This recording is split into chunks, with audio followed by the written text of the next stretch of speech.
What's going on, you guys? Welcome back to the channel where we are going to talk today about the difference in aerobic and anaerobic training for runners. So the specifics of that are that each one of those is going to burn a different fuel source. And then we're going to talk about the types of exercise that we're going to be looking at to either stay aerobic or get into that anaerobic training side of things. So first things that we want to take note of here is that aerobic training is going to primarily be burning fat, and anaerobic is going to primarily be burning glycogen. So your carbohydrates and your sugars get turned into glycogen, and that's what it's going to primarily be burning. So what we're going to break down is the limitations of that. So the anaerobic system that is burning glycogen can only store about 350 to 500 grams of this glycogen at any given time. So if we're going through that at a really fast rate, then we are going to run out of it, and we either need to replenish that on the go, which means that our digestive system has to be working. So we have to shunt blood to our digestive system while we're trying to be out running, when all that blood's actually going out to our limbs so that we are able to continue to run, right? So that's where we see digestive upset when we're trying to eat calories on the go, is because all our blood's going out to our extremities. So that's kind of the main limitation of being in an anaerobic state, is that we do have to replenish those fuel stores along the way.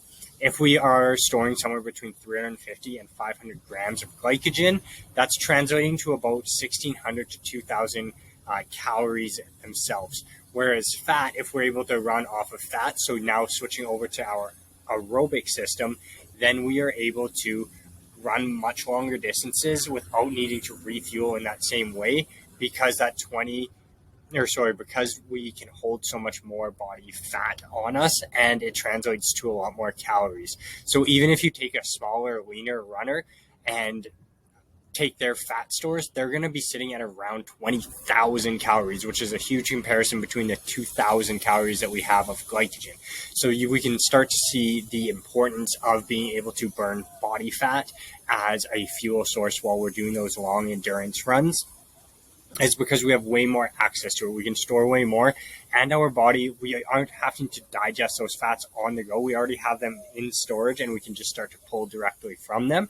So that's why we want to be running in more of an aerobic state than an anaerobic state. The other big piece there is that if you look at studies around aerobic versus anaerobic training, when we get up to an hour-long run, we are going to be 98% aerobic, whether we like it or not. And if we get to 2 hours, we're going to be 99% aerobic. So you can train that anaerobic system if you want, but you're still going to be in an aerobic state when you're doing long distance runs, just because it's so long, we can't have that high intensity, right? So what we want to do is train in the anaerobic side of things versus the aerobic, which for most of us means actually slowing our runs down a little bit, because what we're doing is we're just right at that threshold between aerobic and anaerobic, and continually dipping into that anaerobic training, which has different stress stimuli for our body than the aerobic. So the aerobic's not going to be as stressful for your body, and it's going to promote burning fat for fuel versus the glycogen, so your sugars and your carbohydrates. So we want to be aerobic. And how do we know that we're aerobic? Number one, if you have a heart rate monitor when you go for a run, you can take the method of taking 180 minus your age is going to give you a pretty good idea of where you want to be as far as heart rate while training. So take that 180, your age, that's going to give you a number, and you want to be in that pocket there above about 10. So anything from that top end down about 10, that's kind of where you want your heart rate to stay for the most of your training. And then if you don't have a heart rate monitor, what you can do is focus on nasal only breathing that's not too difficult, and that you would be able to carry on a conversational pace with ease at. So that's a really good way to kind of quantify it. If you don't have a heart rate monitor, you want to be able to breathe through your nose the entire time without feeling like you're running short on air, and be able to carry on a conversation if you were with somebody. That will tell you that you're in that aerobic side. So hopefully that was really helpful for you guys to kind of break down the difference between aerobic and anaerobic training, and see the differences in why we need to train more towards that aerobic system than that anaerobic side. Ideally, we're metabolically flexible, which means that we can burn both fuel sources very well and efficiently, because on those long runs, we want to be able to burn that those fat stores, but there's definitely going to be times where we do shoot into that anaerobic side of things. Now, most of us are going to be really good at burning glycogen anyways because we're so used to doing it.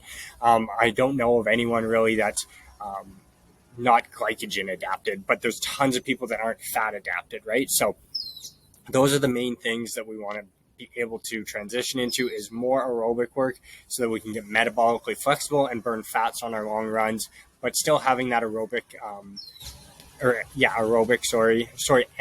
capacity when we need it, right? So if we're sprint to the finish line to see that we're going to win and get a trophy or whatever, then we want to have that capacity still there. And by keeping it primarily fat burning, we reserve more of those stores for that end push that we need. So if that was really valuable to you guys, I want you to drop some comments below and let me know if you've been training in an aerobic state, or if you feel like you were probably up there a little too high in that anaerobic state, and how you're going to switch over to burning more fat for fuel. And like, share, and comment.